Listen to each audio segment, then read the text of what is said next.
Hola, ¿qué tal? ¿Cómo están? Soy Pedro Antonio Estrada Durán y en esta oportunidad estoy a cargo del curso de farmacología. Y hoy voy a explicarles la clase de tratamiento farmacológico de la insuficiencia cardíaca. A lo largo de la clase vamos a poder revisar la definición, la etiología, también la epidemiología de la insuficiencia cardíaca, pero principalmente lo que tenemos que revisar es el mecanismo fisiopatológico de la insuficiencia cardíaca, porque ello nos va a guiar para realizar una buena terapéutica, ¿no? Y entender por qué se le da cierto medicamento al paciente que sufre de esta enfermedad. Entonces, también vamos a tener como objetivo de la clase identificar la clasificación de fármacos útiles en el tratamiento farmacológico de la insuficiencia cardíaca. Vamos a tener que desarrollar la farmacocinética y la farmacodinamia de los fármacos sinotropos positivos y no inotropos positivos usados en insuficiencia cardíaca.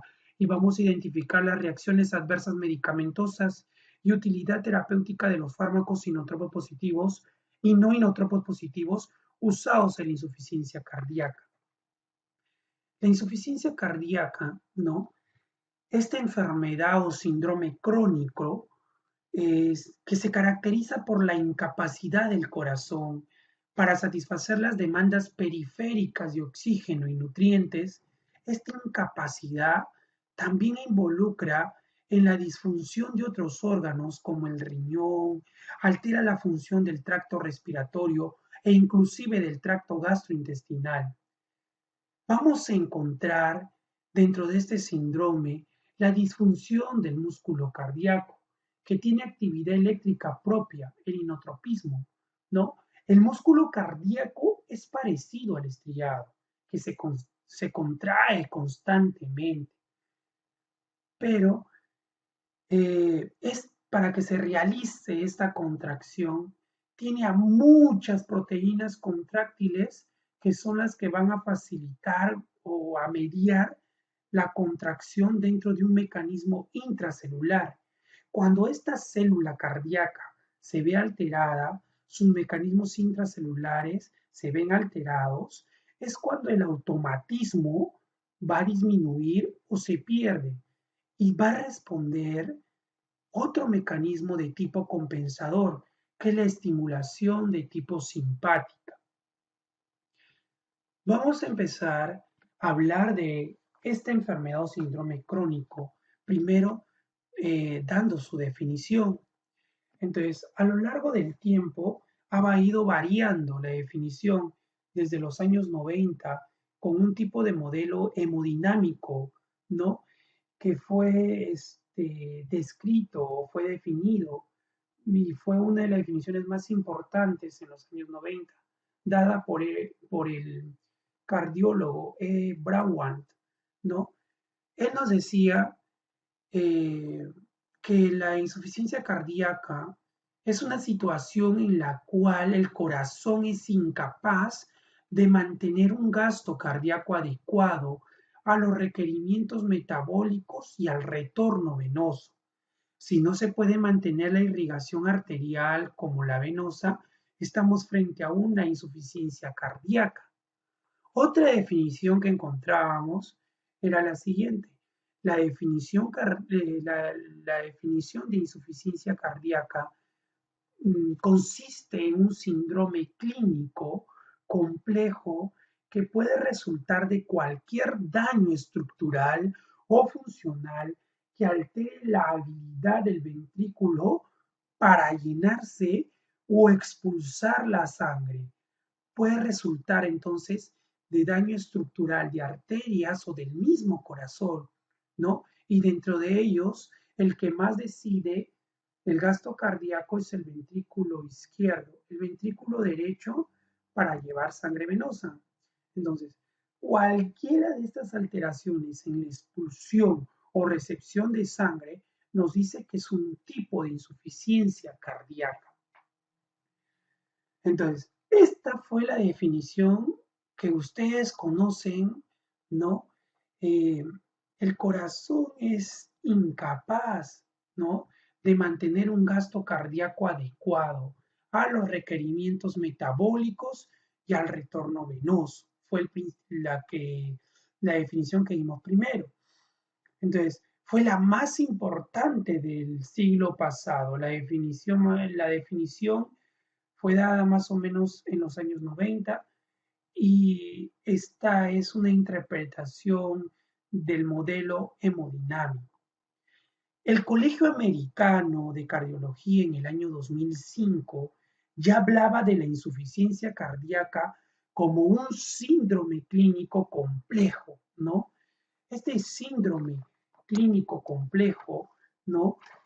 Resulta de cualquier daño estructural y funcional, ¿no? Que altere la habilidad del ventrículo para llenarse o expulsar la sangre. Eso fue lo que dijimos. Entonces, la insuficiencia cardíaca, entonces ya no es solo un problema de contractibilidad, es decir, de tensión, sino es un problema de llenado, que en fases más avanzadas pueden llegar a la insuficiencia cardíaca global, es decir, tanto en el llenado como en la expulsión. Entonces, vamos a encontrar que la definición de la insuficiencia cardíaca, ¿no? O síntomas que pueden darse durante el reposo o el ejercicio, hallazgos objetivos que fundamentalmente se hacen a través de un ecocardiograma y finalmente la respuesta al tratamiento es dirigida a la insuficiencia cardíaca, que es la que vamos a ver al final, ¿no? Entonces, la insuficiencia cardíaca es una enfermedad con una prevalencia muy alta, ¿no? Muy alta. Eh, esta enfermedad es de pronóstico generalmente muy mal, ¿no? El pronóstico de la insuficiencia cardíaca en general es malo. La mitad de los pacientes con un diagnóstico de insuficiencia cardíaca mueren en los siguientes 4 años. Y en los pacientes con insuficiencia cardíaca severa, es decir, con una clase funcional 3 o 4, que presentan sintomatología en reposo o en actividades muy leves, la mortalidad en ellos es mucho más elevada. Vamos a seguir avanzando, pero ya como hablamos de clase funcional, voy a explicarles a lo que se refiere la clase funcional. Nosotros tenemos eh, tipos, 4 tipos de clases, ¿no? Involucradas dentro de la insuficiencia cardíaca. Es una clasificación de tipo funcional dado por la Asociación del Corazón de Nueva York, donde clasifican, ¿no?, a la insuficiencia cardíaca en 4 clases. La clase 1, que es cuando la actividad física acostumbrada no provoca síntomas, o sea, no provoca fatiga, no provoca palpitaciones, tampoco disnea ni angor. Fatiga, ¿no? Tal vez el término nuevo disnea, ¿no? Que es la sensación de falta de aire, ¿no? Y angor, que viene a ser un pequeño dolor a nivel del pecho, ¿no?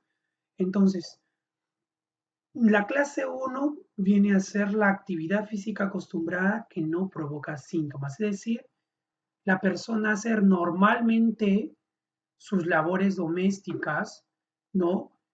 Sale a caminar, ¿no? Hace sus cosas o labores en casa, en el trabajo, y no se ve afectado porque no tiene ninguna clase de síntoma. Esa es la clase 1.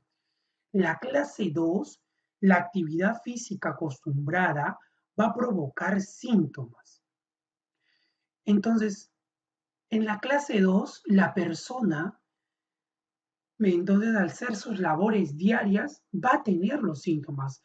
Al realizar su trabajo, al salir a caminar o al estar haciendo las labores domésticas, va a sentir, por ejemplo, fatiga, se va a fatigar más o va a sentir palpitaciones, ¿no?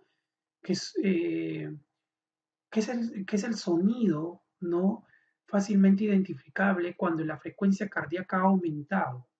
O va a sentir una disnea, una falta de aire, una sensación de falta de aire, ¿no? O a sentir esa fatiga extrema o el angor, ¿no? Al realizar una actividad de tipo física que normalmente no le daba síntomas, pues, ¿no? Caminar largos, estrechos, por ejemplo, ¿no? Antes no se cansaba y ahora se cansa. La clase 3 ya viene a ser una actividad física menor que la acostumbrada va a provocar síntomas. En la clase 2, caminar largos, estrechos, le produce esa clase de síntomas, sí, disnea o palpitaciones. Pero en la clase 3 ya no va a ser largos, estrechos. Por ejemplo, la persona va a caminar 2 cuadras o 3 cuadras, ¿no? Y la persona va a empezar a sentir los síntomas, ¿no? La fatiga, las palpitaciones, o al subir, como vemos acá en el ejemplo, la escalera, va a sentir estos tipos de síntomas, ¿no?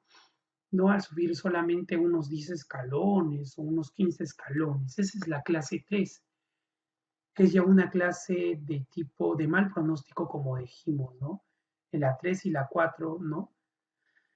La clase 4 va a haber síntomas al estar de reposo. ¿Qué quiere decir esto? Que va a haber síntomas, por ejemplo, cuando se está sentado, como en la imagen, ¿no? Va a haber fatiga, palpitaciones y no está haciendo nada, simplemente está sentado. O al momento de tomar un vaso de agua, ¿no? No va a poder llevar el vaso de agua, ¿no? Porque se siente fatigado, se siente con esa sensación de falta de aire o al querer comer, ¿no? Está comiendo y siente esta fatiga, ¿no? Esas van a ser las clases funcionales. Entonces así vamos a clasificarlas en clase 1, 2, 3 y 4. Es importante que lo sepan, van a poder desde ya cuando lleven sus cursos de semiología, van a poder entender mucho más esa parte y por qué es importante. Entonces, estábamos hablando dentro de la epidemiología, ¿no? Que la clase funcional 3 o 4, ahora sí me entienden de qué hablo, ¿no? Que presentan sintomatología en reposo o actividades muy leves, la mortalidad en estas personas es muchísimo más elevada. Entonces, eh, cuando se encuentra o se entra en este círculo de insuficiencia cardíaca, ya no hay vuelta atrás. Lo único que se hace con el tratamiento es de mantener al paciente estable, pero no hay una regresión en el cuadro del paciente. ¿Ya? Eh, Como habíamos dicho, la insuficiencia cardíaca, ¿ya? Es una de las causas más importantes de internamiento, ¿ya? Es una de las causas más importantes de internamiento y de alta mortalidad. Y hemos mencionado más que todo en pacientes de clase 4. La insuficiencia cardíaca, su incidencia aumenta al incrementarse la edad, ¿no? La insuficiencia cardíaca ha aumentado en la población, ¿ya? Porque fundamentalmente la expectativa de vida ahora es mayor y se trata de una enfermedad que fundamentalmente en la mayoría de los casos afecta al grupo etario más alto, a los ancianos, ¿no? También está involucrada porque en la población se ha visto una mejoría, ¿no? En la sobrevida. Antes un paciente que tenía un infarto, pues la mitad estaba en peligro de muerte. Hoy con las técnicas y los tratamientos, la tasa de sobrevida en un paciente infartado es mucho más alto, ¿no? También se ha visto, ¿no? Que se está tratando de ejercer mejor control en aquellos pacientes con hipertensión arterial. Entonces, una de las causas que también puede llevar a insuficiencia cardíaca es la hipertensión arterial. Y lógicamente todas estas variables que han hecho que las personas controlen mejor su hipertensión arterial, ¿no? Una reducción de la morbimortalidad en hipertensión arterial debido a un mejor control, ¿no? También es una causa de aumento en la frecuencia, ¿no? También un aumento en la prevalencia de cardiomiopatías, ¿no? De tipo idiopáticas. Eh, bueno, lo importante aquí es que nosotros podamos entender que la insuficiencia cardíaca, esta enfermedad de tipo crónica, el tratamiento va a consistir no en la regresión del cuadro del paciente, pero sí en una mejor calidad de vida. Y hay que saber tratar la enfermedad. La etiología de la insuficiencia cardíaca va a girar en la sobrecarga de volumen, ¿no? Como nos expresamos anteriormente, ¿no? Las causas fundamentalmente están relacionadas a la sobrecarga de volumen, a la sobrecarga de presión, a la disminución de las células miocárdicas, a la disminución en la contractilidad y trastornos del llenado. Son fundamentales las causas que pueden llevar a insuficiencia cardíaca. Ahora, vamos a ver las entidades que pueden llevar a estados, principalmente, por ejemplo, la enfermedad coronaria, ¿no? La isquemia, ¿no? La hipertensión arterial y las valvulopatías son causas importantes de insuficiencia cardíaca. Son las principales causas de insuficiencia cardíaca. La hipertensión arterial, la enfermedad coronaria y las valvulopatías. Las valvulopatías son las enfermedades que vamos a encontrar a nivel de las valvas, ¿no? Cardíacas, ¿no?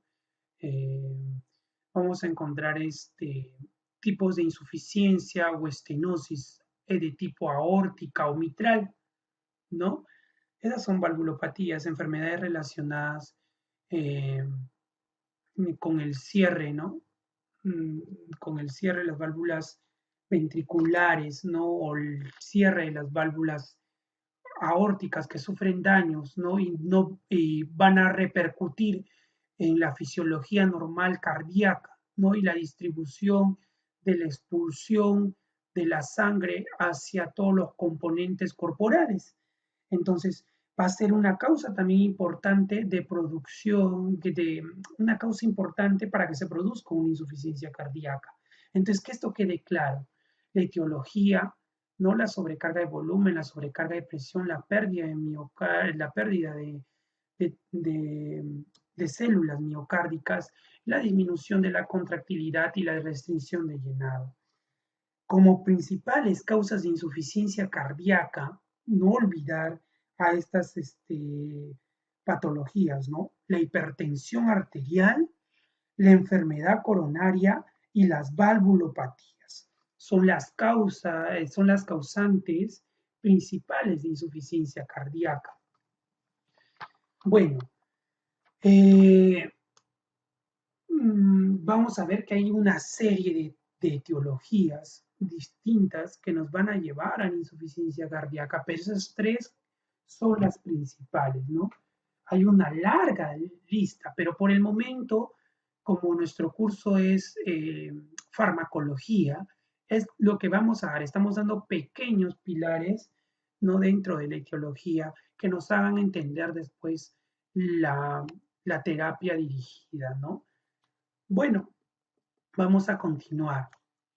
Eh, Esto es un poco cómo se van los distintos estadios, cómo es el progreso de la enfermedad, ¿no? Desde un estadio tipo A, donde hay un alto, ¿no? Riesgo de insuficiencia cardíaca debido a la presencia de condiciones fuertemente asociadas por el desarrollo de insuficiencia cardíaca y tienen allí unas entidades, ¿no? Por ejemplo, acá, ¿no? Hasta llegar a los estadios en donde el paciente ya tiene síntomas marcados, ya síntomas de reposo a pesar del tratamiento intensivo, eh, y como hemos mencionado, son los pacientes que ingresan a los hospitales de forma frecuente, ¿no? Entonces, lo más importante, aparte de los estadios, de las clases funcionales, de la definición, lo importante es conocer el componente fisiopatológico de la enfermedad, porque este componente fisiopatológico nos va a guiar en el tratamiento de la insuficiencia cardíaca. Pero antes de entrar a la fisiopatología, habíamos hablado de la definición y cómo ésta ha cambiado a lo largo del tiempo. Ahora ha girado la definición de manera importante y, y la fisiopatología con ella, ¿no? Ahora tratamos de explicar a la insuficiencia cardíaca desde un parámetro eh, que está dividido en dos componentes importantes. Entonces, la explicación fisiopatológica está dada por dos componentes. La activación del sistema neurohormonal y el remodelado del ventrículo izquierdo. Entonces, fisiopatológicamente vamos a tener una explicación por dos mecanismos. La respuesta o la activación del sistema neurohormonal y el remodelado del ventrículo izquierdo. Para ello vamos a explicarlo en el siguiente video, ¿no? Espero que haya quedado claro la primera parte.